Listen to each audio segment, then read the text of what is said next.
Hello student, myself Nimesh Prabhakar. Welcome to Antenna and Propagation lecture series. So in last lecture, we start the analysis of the oscillating dipole. So in that lecture, we discuss about the what is the oscillating dipole, how it radiates its energy, that means electric power, electric field and magnetic field, and we start the uh, analysis of the oscillating dipole. That means we have find the magnetic field component and electric field component. Now we in this lecture we continue that portion, that means oscillating electric dipole part 2. So in this lecture we discussed how the power radiated by the current element in the oscillating dipole.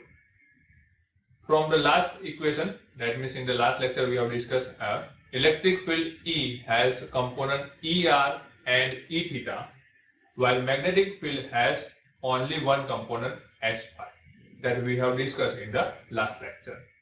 So the electric field has two components, ER and E theta, and magnetic field has only one component H phi.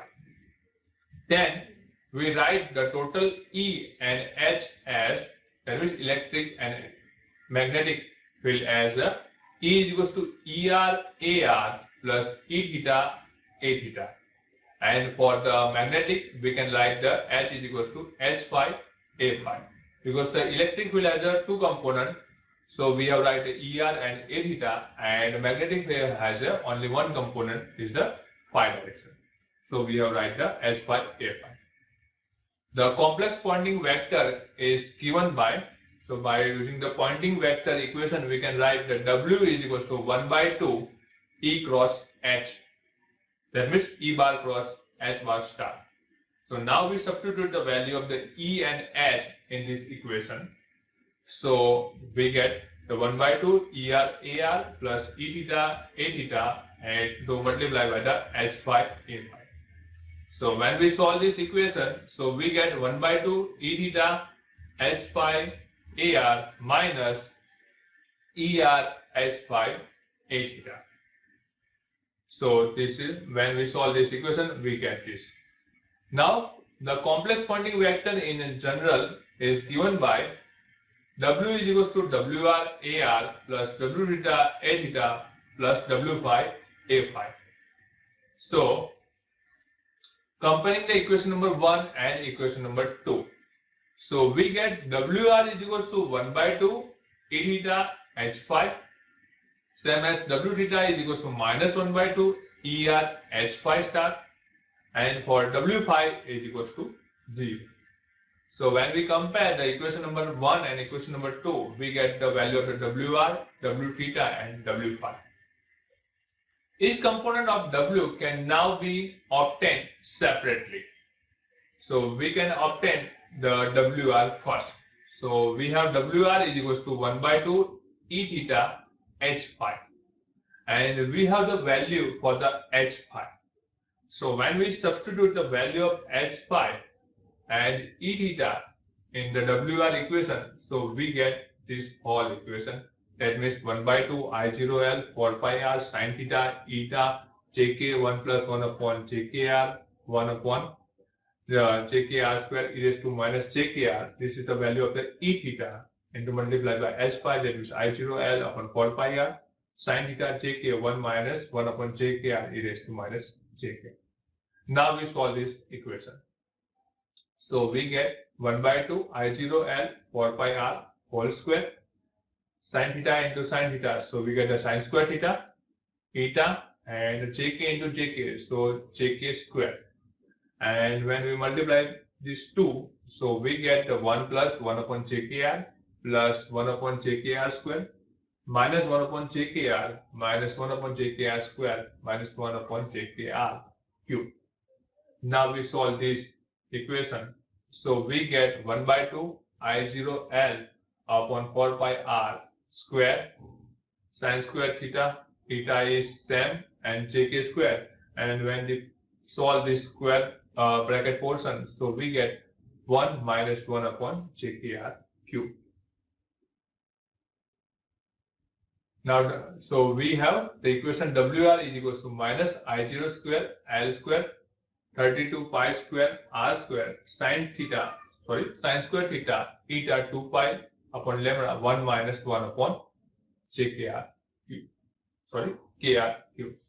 So when we solve this equation, so we can write this equation as theta by 8 I0 L upon lambda sine square theta R square 1 minus j upon kr cube. The other component W is obtained by, that means here we have solved the first component, which is WR. Now we solve the W theta. So W theta is nothing but a minus 1 by 2 ER H phi. And when we put the value of the ER and H phi, so the ER value is the minus 1 by 2 I0 L 2 pi R square cos theta 1 plus 1 upon jkr e raised to minus jkr. And H phi value is the I0 L upon 4 pi R sin theta jk 1 minus 1 upon jkr e raised to minus jkr. So now we solve this equation. So we get W theta is equals to j eta k I0 L square 16 pi square R cube cos theta sin theta 1 plus 1 upon kr square. So this is the value for the W theta. The complex power moving in the radial direction is obtained by integrating W over a closed surface of radius r. So we can write the equation for the P, that means the power is equals to W integration W dot ds. This is the spherical integration. So we can write the 0 to 2 pi and 0 to pi WR AR plus W theta A theta R square sin theta d phi AR.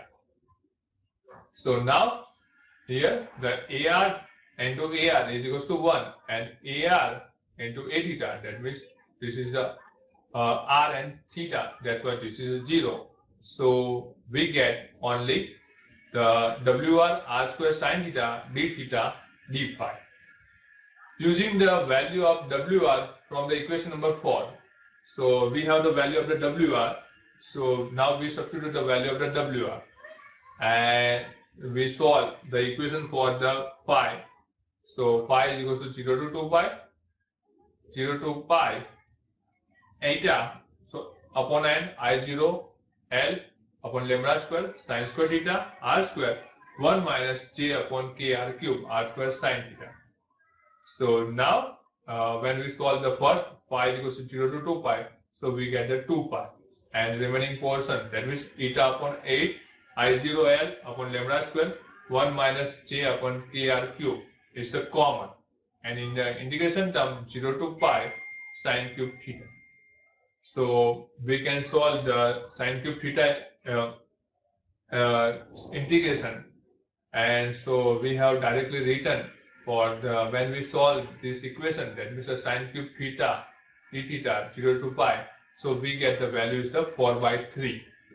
So I have write directly the 4 by 3. We can get this using the trigonometric and the integration equation.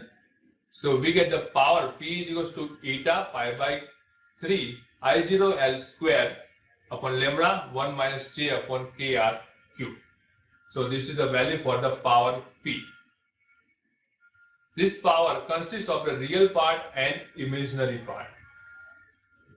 When we talk about the power radiated, it is the real power. So as the antenna radiates this real power through the radiation resistance, the radiated power is given by real part of the P. So we can write the P radiate is equals to eta pi by cube I0 L upon lambda pi square. This is the power radiated equation or the radiation power equation. Now radiation resistance. In the terms of the radiation resistance RR and current I0, the power radiate is write as a power radiate equals to 1 by 2 I square R. So I0 square into R, and the resistance is the radiation resistance. So that's why we have write the RR. Equating to expression of R radiate, we get 1 by 2. That means here we put the value of the power radiate. So we write the 1 by 2 I0 square RR is equals to eta pi by Q I0 L upon lambda. So we get RR is equals to eta pi by Q L upon lambda square. This is the radiation resistance. Now we know that the eta is equals to 120 pi.